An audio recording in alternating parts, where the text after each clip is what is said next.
Hello, everyone, and welcome to another episode of Sterling Live. My name is Caitlin Brower. I am Sterling's Director of Public Relations and Social Media and your host for Sterling Live. I'm so excited to be back for another episode. This is actually our last episode of 2023, and it's been such an incredible year for Sterling Live. I'm so happy for everyone who's tuned in. For all of these episodes, we just hit our 85th episode last week. We're moving on to 86 here today and close to that 100th episode. But again, a really incredible year of Sterling Lives. I'm so happy to wrap up the year with this episode. And I have a great guest with me today. We have Jacqui Knight, Head of Professional Services for Tech and Business Services. And as you can see on the bottom of the screen, our topic today is professional services and the change journey for global organizations. Jacqui, thank you so much for joining Sterling Live today. Can you go ahead and introduce yourself to our audience and let them know a little bit about you? Yeah, thanks for having me here today, and very excited to be the last of the year. So as Caitlin mentioned, I lead the professional services team here for technology and business services. I've been with Sterling for about 3.5 years, initially starting off leading the professional services team for the financial and business services group, which is now part of technology and business services. But we now oversee also retail, staffing, gig, tech, media, entertainment, and hospitality. So we have a bit more of a wider scope and a bigger team. So yeah, I'm really excited to be here today and talk about professional services and what my team does for our clients. Awesome. Well, thank you so much for joining us. And again, this topic is really good. I think it's one of the best topics to wrap up the year. So I'm really excited to talk today. And just a reminder, if you are watching live right now on Facebook, LinkedIn, or YouTube, if you have questions for Jacqui throughout the episode, please go ahead and put them in the comment section across all three of these platforms, and I will get them to you, get them over to Jacqui as I see fit throughout the episode. But let's go ahead and get into it. So again, we're talking about professional services and the change journey. Implementations. Let's get an overview here. So, as part of the professional services groups, you obviously cover a lot. So, how do you interact with new businesses as opposed to current clients?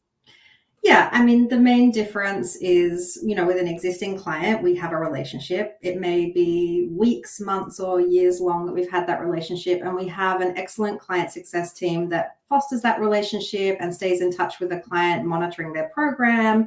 And so the difference there is when we're getting involved with an existing client is there's probably a lot we already know. And often those projects are initiated based on something that we have recommended or we know is a problem for the client. And we may have introduced a new product that's going to solve that problem. So the difference is we're really coming in to try and implement that change and help the client through that change journey.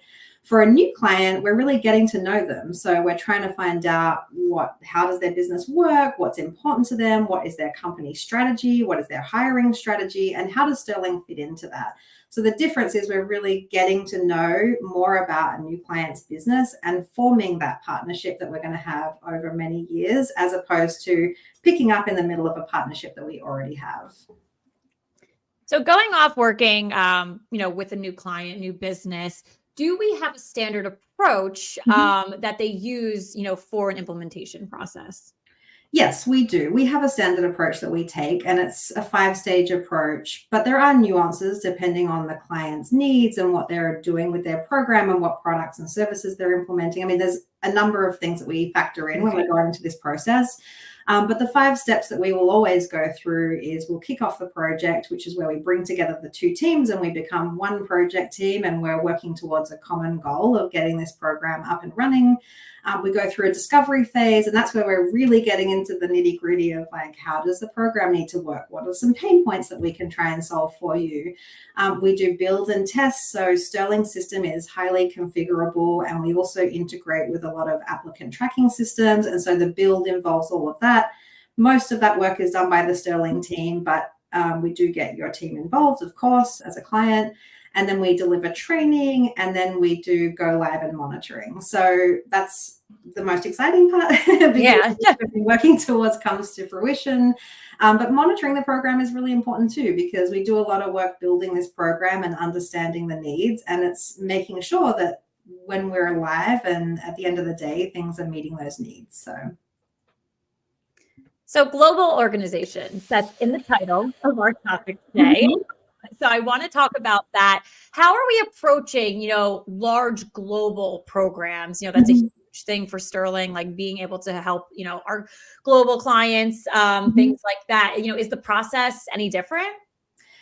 I mean, the great thing about Sterling is we have a single global platform. So, one of the benefits is that you can have a standardized program that goes across the globe, but there can be nuances that are regional. So we can deal to both of those situations. But the main difference from a project standpoint, we're going to follow all the same 5 phases, but the difference is we're going to try and structure the project around the way the client is structured. So some organizations have a center of excellence, and maybe their background screening is headed up from one area that are making decisions, launching and adjudicating orders. So that's one way that we might structure the program. But if they have regional teams that actually have bespoke programs that are different, we're going to make sure that we structure our project team. We bring in subject matter experts for those regions. And so it really comes down more to how we structure the project, but the underlying process of kicking off, discovering, building, testing, training, launch, like all of that stays the same. So yes and no. Yeah. And we're going to get into, discovery, testing, all of that fun stuff. But, I want to stay on the topic of new business, potentially if we do have some organizations watching us live right now, really trying to understand, starting from the beginning, when does your team come into play? Yeah, we can come in a number of ways. So sometimes it's right at the start when a company is engaging Sterling through the RFP process. My team might get involved to talk about solutioning to some of the requirements that the organization presents through the RFP process. We might get involved in what we call an early engagement. So maybe we're in the late stages of contracting, there's red lines or infosec processes happening, but we want to kick off the project and start getting moving with the business team. So that's an early engagement. But the most common time is around the time the contract is signed, and then the project team will get up and running. That would be a professional service manager from my team, your client success group, and your sales manager will stay along throughout this journey as well. So that's the most common, but we can kind of come in at any time, and we do sit side by side with the client success and the sales team within technology and business services. So, my peer in the sales team or in a client success team could ping me at any time and say, hey, can you jump in on a call? Can you help us here? And that's the benefit of us being, centralized in that commercial group. Yeah. And it's really important, for assisting clients, new clients. We talk a lot about this on Sterling Live, like you had just mentioned, multiple teams coming together to make sure that, we are delivering everything we can. And we are supporting whatever the need is of the organization. So it does truly start with the implementation process, as we're seeing here. So Jacqui, earlier you discussed the differences between, a current client and a new client. And you did mention with a new client coming on, there's a lot of stuff that we need to, understand about, a new organization. So I want to dive into kind of like that discovery phase now of the implementation process. So what kind of questions are you asking new clients at the beginning of this process, just to better understand what they need? Yeah. I mean, the first question we ask is, can you walk us through your end-to-end process as it is today? I think that's a good grounding place to understand how the team is working today, who's interacting with the process from the client side, how they're interacting with the system and process. And then we're going to ask questions like, what are some of the pain points? What are some of your wish list items? If you could wave a magic wand, what would you have today? And then we get really down into the detail, like, what would you like to be presented on the invoice? What user groups do you have and what access limitations do you need? We have a pretty configurable system at Sterling, and we have a lot of options. And so what that looks like is guided workshops. So the professional service manager from my team runs those guided workshops, and we try and extract that information as we're going through those calls. And that is our requirements gathering process, really. And that's how we build the solution. So we ask a lot of questions that cover a lot of ground. But the goal is not to take what the client has today and implement it exactly as it is in Sterling. And there's probably a reason why the client is coming over to Sterling. We certainly can do what we call a lift and shift, but it's just such a great opportunity for an organization to look at their program with fresh eyes. And it's not that, they're not going to be changing regularly. So it's not like their program is going to be reviewed regularly necessarily in this same way. So this discovery phase gives us that opportunity to find where there are ways to make the process more efficient. We might be able to make it a better candidate experience or a better employee experience. And so that's that process of discovery and the questioning that we go through. And I'm sure it's eye-opening for some organizations to take a look with fresh eyes, because I'm sure things do come up where it could be a little bit more easier, like you said, or a better candidate experience, maybe newer solutions into the program. So I'm sure that's always a fun project for the team to work on. Yes, and there's a lot of questions, do it that way. We're not afraid to ask some challenging questions and have some debate around these things so that we can get to the best solution for the client. And so sometimes when we say, well, why do you do that? The answer might be, that's how we've always done it, or there was a system limitation at one point or another, and we've just lived with this process. And of course, we all know that you get used to a process, you just keep doing it, and sometimes you don't question that. And so this process can help us question it and make things better in the future. So, yeah. I think that's really common in our industry when we're working with HR professionals. It's something they inherited. They've always done it that way. So it's great to see that Sterling is asking the questions and kind of challenging some of those responses just to make it a much better experience for our clients. Exactly.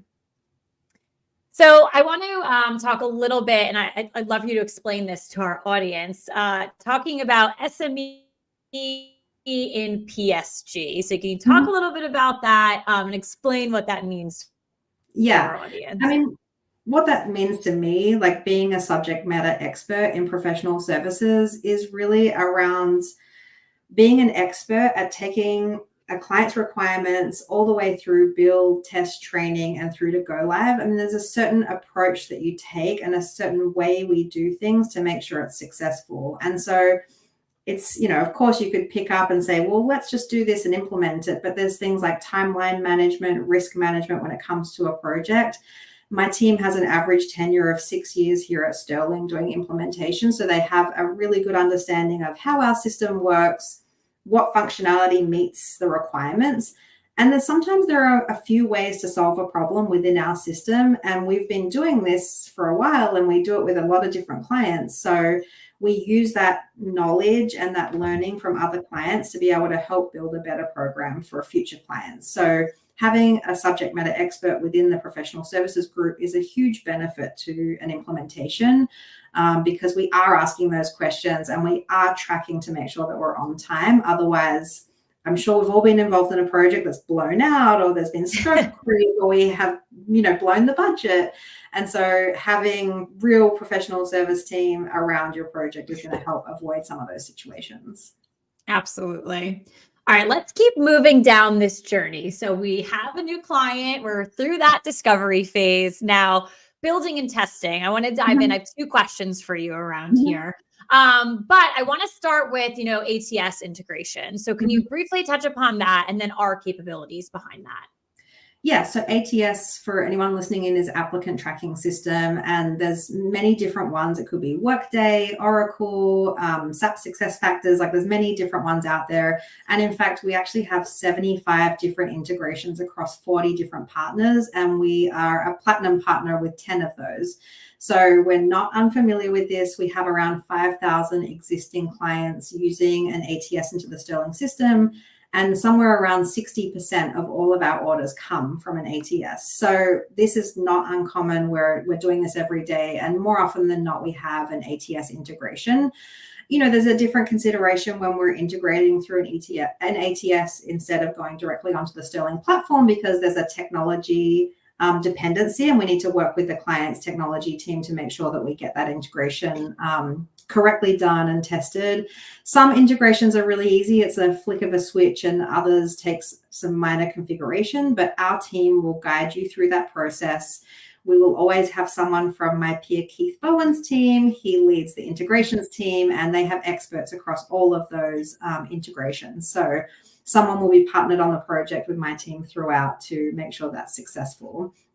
And then in terms of testing, testing through an ATS is different than testing directly on the platform because the orders are being launched from the client's instance of that ATS. So it's just around making sure we're prepared and we're aware of all these dependencies and planning for those appropriately. Yeah, I see it a lot in like a lot of the testimonials and the feedback we get from clients that they were so happy that we are integrating with a certain partner and or how easy that implementation was with that, already that integration already in place. So they didn't want to Yes. move, they wanted to keep it, but Sterling made it simple. So we're seeing Mhm. that a lot. So happy for you to reflect on that as well for today's episode. But moving more into just like the building and testing, like kind of like what's behind the scenes on that? How are we building out and testing Mhm. these accounts? Mhm. I mean, the Sterling system is its configuration less than, like building and designing the system. So that makes it quite flexible and quick for us to do. So, changing some settings in the system, we can do that quickly. My team may do it, or we also have an account creation team that will help do that. And from a testing standpoint, we do testing internally first. So we'll go through the workflow and make sure it meets the expectations all the way from, placing an order, the candidate experience, and then the adjudication process and viewing on the dashboard. And then we'll also get the client involved in that. As I mentioned earlier, it's really important that the client is involved in that process if it's an ATS because the orders are triggered from their system. But also from a change management standpoint, it's really important that the client gets to see the end-to-end process and kind of get their hands dirty and get into the system before going live.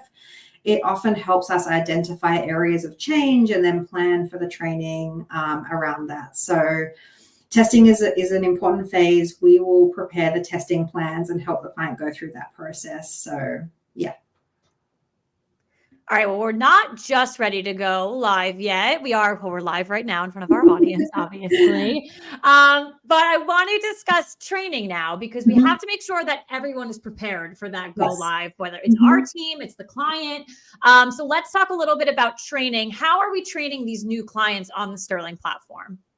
Yeah, we have a number of different ways we can go about this. And I think hopefully it's been a theme throughout everything we've talked about so far today is that we do flex our approach depending on the client's structure and their setup. And some clients like to train their end users and they don't want a vendor or a third party training, and others prefer us to come in and do that for them. So we can do train the trainer sessions if it's the former, where we come in, we train your training team, we give them the materials that they need to deliver it.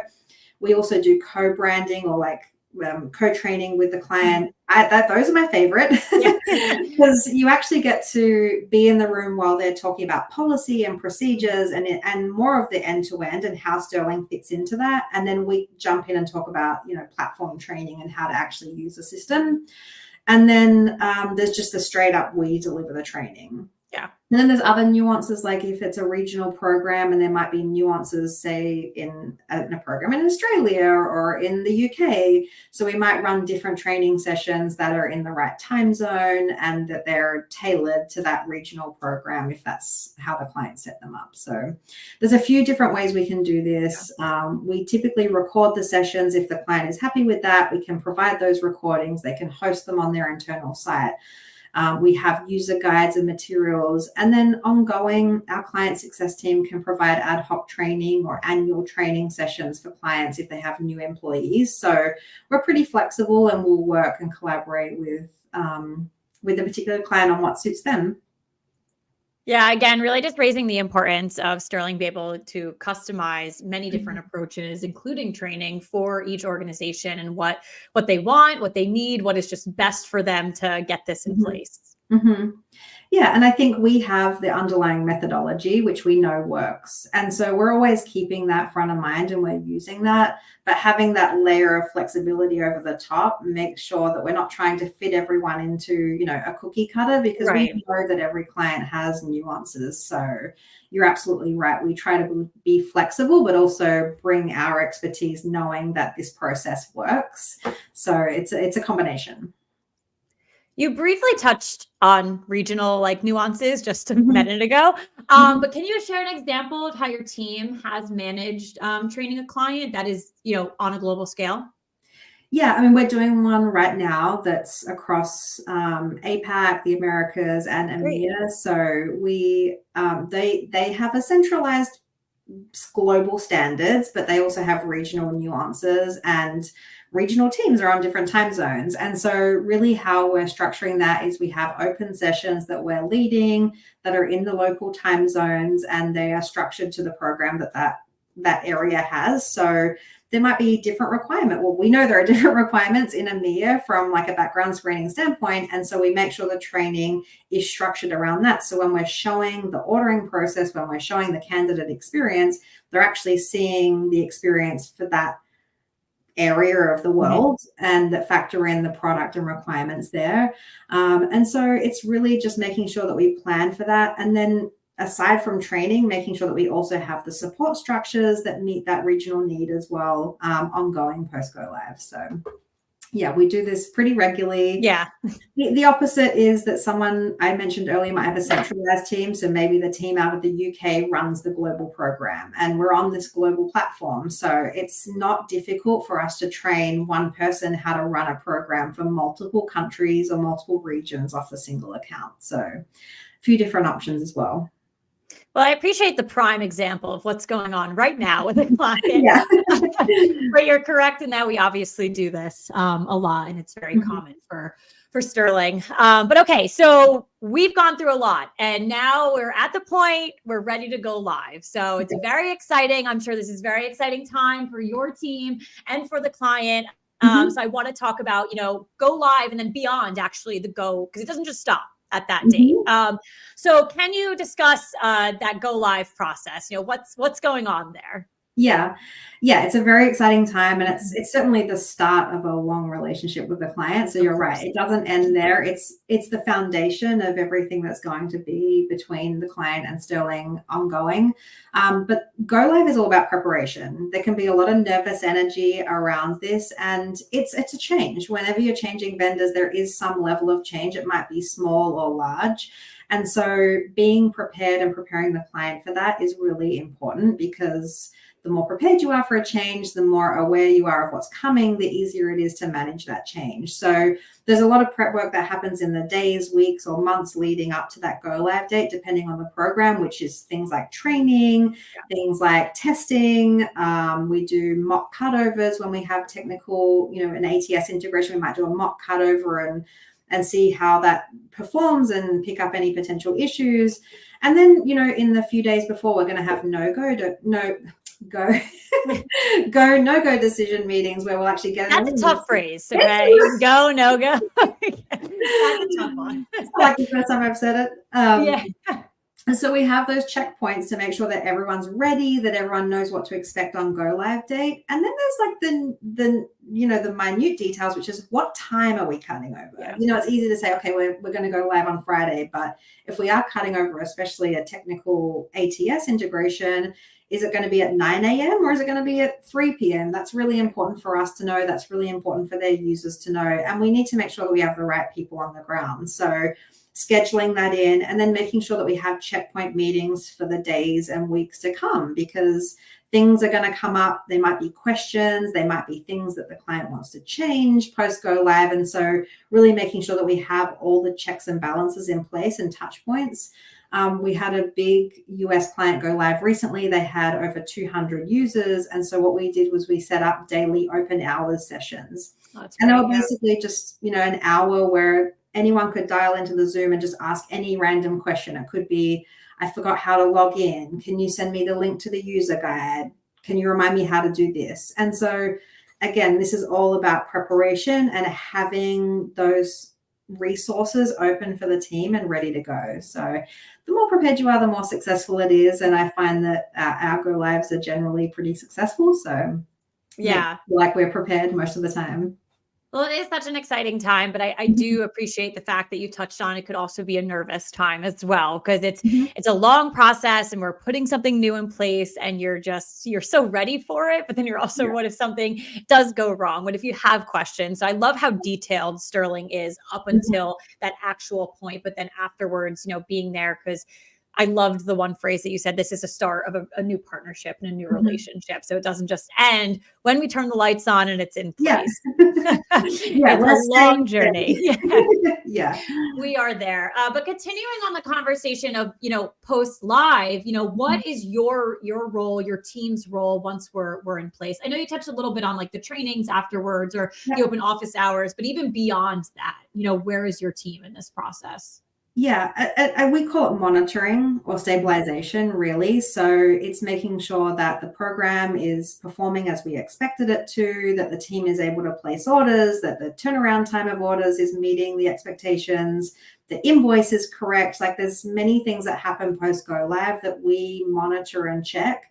And we may proactively come to the client and say, just a random example might be, we're seeing that candidates are not providing the right information in this place. What do you think about adding some additional instructions there where we can help them through that process? And so there's some tweaks as well that we might recommend making to the process, or they may ask as they start to really get into it or get questions from their candidates or their employees. And so we are there to help with those tweaks. Also, the client success team is with you. So they have been with us through the whole project. Yeah. They're going to be with you for the life of your relationship with Sterling.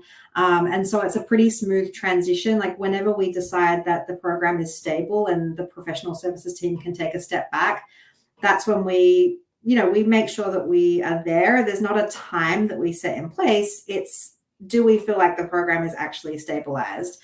And then we're not really going anywhere. We sit side by side with the client success team. So if my peer Joanne over in the financial and business services team pings me and says, hey, this client went live a few months ago, they want to make some tweaks, can we get your help? Can you have a look at this?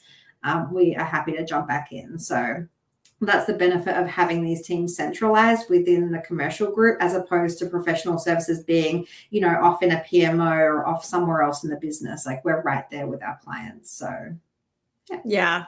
I just really love the detail of us being there afterwards and doing that monitoring and being able to propose suggestions to the organization as you're watching them use the services live. So I think that's great because it for me, it's kind of like you're diverting any potential risk as well. Like you could see something and you're like, well, let's step in now because this could be a problem in like 6 months now, but it's also just kind of friendly advice, recommendations. So I really love that detail of how Sterling handles this. So I think that's great that again, you're not going anywhere. No one's running away. You're simply there. Even after a stable program is in place, you're still just, a call away if something needs to be worked on, which again, is just a really, really awesome thing to hear.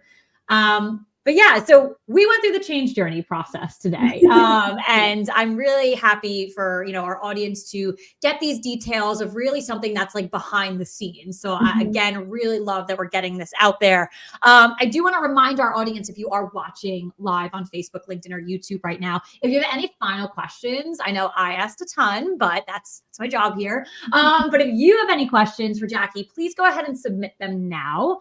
But Jacqui, while we wait for any final questions to come through, I would just love to get, final thoughts from you on today's episode. Yeah, I think that, if you're watching in or you're watching this later and you're interested to hear more about the professional services team or how Sterling can help you on that journey of change, or look at reviewing your program and how we can make it better and more efficient, please reach out. We're here to talk and we're happy to have a casual discussion about what we do, or a formal discussion if you want to get into that point. So we love talking about professional services. We're very passionate about it. My team is very passionate about it. And so, I just encourage you to reach out and talk to us, and we're happy to do that. We're always open to conversations. And I think what we've discussed on today's episode is don't, be afraid or not want to do change because you think it might be this massive project. But as Jacqui said, she's got a great team of tenured employees at Sterling. They understand different organizations, industries, the actual background screening process. So, and wouldn't you, come on, you'd want to work with Jacqui, obviously. So, but we are open to conversation. So I truly appreciate, you letting our audience know that for sure. At this time, we don't have any further questions, but again, so much great content on this episode and great insights and information regarding, professional services and how Sterling helps with implementations across many different organizations around the world. So, Jacqui, I want to thank you so much for joining me on today's episode. And I want to thank our audience for tuning in live or if you tune in later. But Jacqui, thank you. My pleasure. Thank you for having me, and appreciate everyone watching. Have a nice day. Of course. So thank you, everyone. And again, this is our last episode of 2023. So on behalf of Sterling, I want to wish everyone a happy holiday season and a happy new year. And I will catch you in 2024. But again, thank you, everyone. Thanks, everyone. Bye.